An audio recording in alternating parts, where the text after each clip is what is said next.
You sit down to read one page of a book, and by the second paragraph, your hand is already reached for your phone. Not because you decided to check it, not because something urgent happened. Your hand just went there, like it had a mind of its own. You catch yourself. You put the phone down. You go back to the page. 30 seconds later, it happens again. And somewhere in that loop, a quiet, heavy thought creeps in. What is wrong with me? Why can't I just focus on one thing anymore? If you've felt this, I want you to hear something clearly before we go any further. There is nothing wrong with you. This is not a personal failure. It's not laziness. It's not a character flaw you need to fix through sheer willpower. What you're experiencing has a name, a reason, and a pattern. And once you understand it, it stops feeling like a mystery about your worth and starts feeling like something you can actually work with. So, let's talk about it. Think about your day for a second.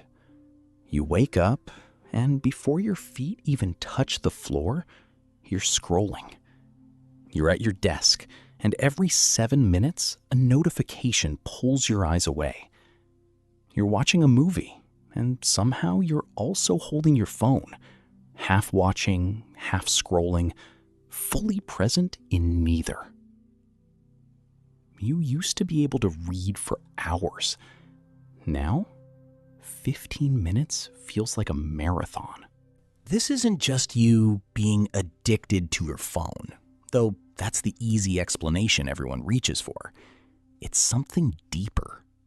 Your brain has been trained, quietly, repeatedly, thousands of times a day, to expect quick rewards. And once it learns that pattern, slow, effortful things start to feel almost physically uncomfortable. Here's why this actually matters, beyond just distraction as annoying. Focus isn't just about productivity. Focus is what lets you finish the things that matter to you. It's what lets you sit with a difficult emotion instead of numbing it. It's what lets you have a real conversation instead of a half-present one. It's what lets you build a skill, finish a project, or just enjoy a quiet moment without needing it to be filled with something. When focus erodes, it's not just your to-do list that suffers. It's your relationship with yourself. You start feeling scattered, restless, vaguely dissatisfied, like you're always doing something, but never quite there for any of it. That feeling has a psychological explanation, and it's not about discipline. Your brain runs on a chemical called dopamine.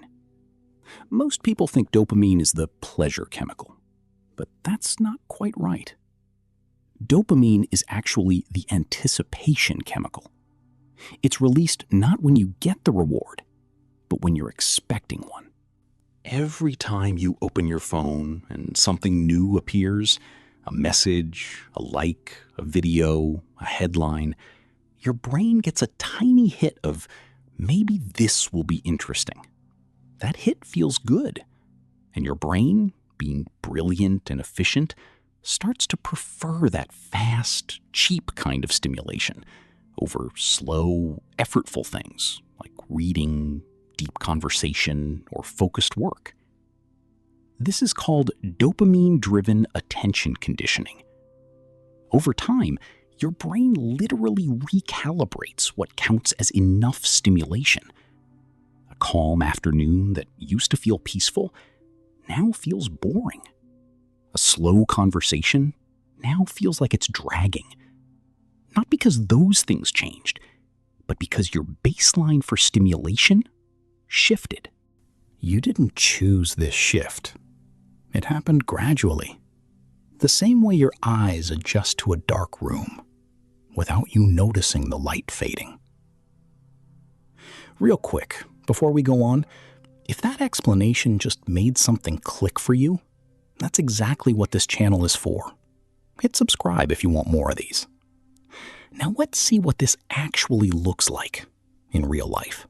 Think about the last time you tried to watch a full movie without touching your phone. Notice how your hand almost twitches toward it during the slow scenes? That's not boredom. That's your brain, trained on quick hits, protesting the absence of stimulation.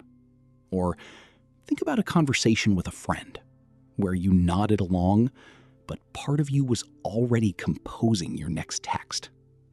That's not you being a bad friend.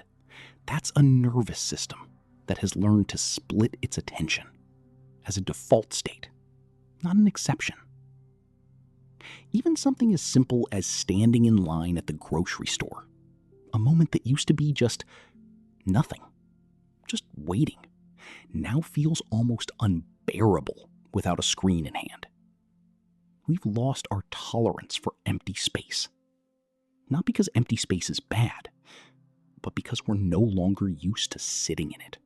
But here's the deeper layer, the one most people miss entirely. This isn't only about technology. It's about what technology gives us permission to avoid. Distraction isn't just a bad habit. Sometimes it's an emotional escape hatch. When you're anxious, scrolling gives your mind somewhere else to go. When you're lonely, a notification feels like connection, even if it isn't real connection. When a task feels overwhelming, checking your phone feels safer than facing it. So the constant reaching for stimulation isn't just about a broken attention span. Sometimes it's your nervous system, quietly avoiding discomfort, boredom, uncertainty, self-doubt, even grief, by filling every gap with noise. That's why willpower alone rarely fixes this. You're not just fighting a habit, you're sometimes avoiding a feeling. And this is what most people get wrong. They think the answer is more discipline. Delete the apps, set a timer, white-knuckle your way through focus.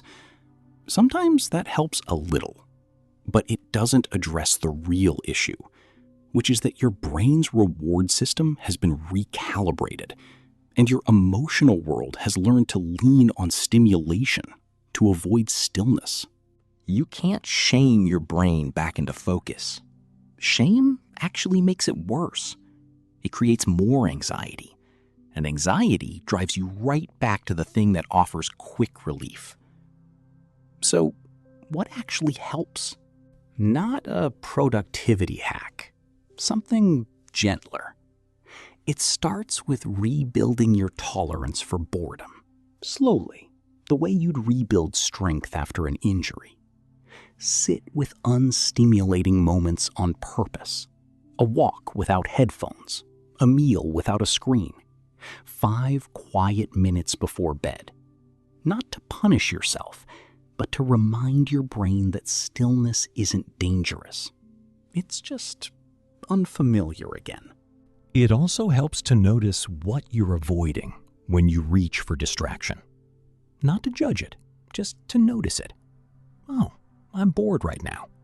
Oh, I'm actually anxious about that email.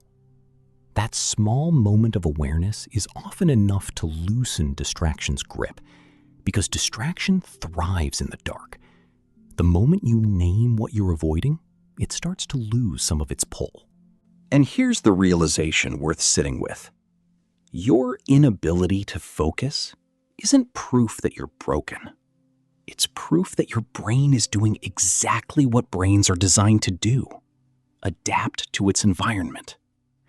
You were placed in a world engineered, quite literally, by teams of very smart people to capture and hold your attention every possible second. Of course it worked. It was built to. The fact that you're even asking, why can't I focus anymore, means part of you is already stepping outside the pattern, already noticing it instead of just living inside it unconsciously. That noticing is where change actually begins. Not in some dramatic overhaul, but in small, quiet moments of choosing stillness over stimulation, again and again, gently, without self-punishment. So the next time you catch your hand drifting toward your phone, mid-sentence, mid-thought, mid-life, try not to meet it with frustration. Meet it with understanding. Your brain isn't failing you. It's adapting to a world that never stops asking for its attention. And the moment you see that clearly is the moment you stop fighting yourself and start gently, patiently teaching your mind how to come home again. If today brought you clarity, our conversation isn't over yet. Click the video on your screen right now and let's keep healing together.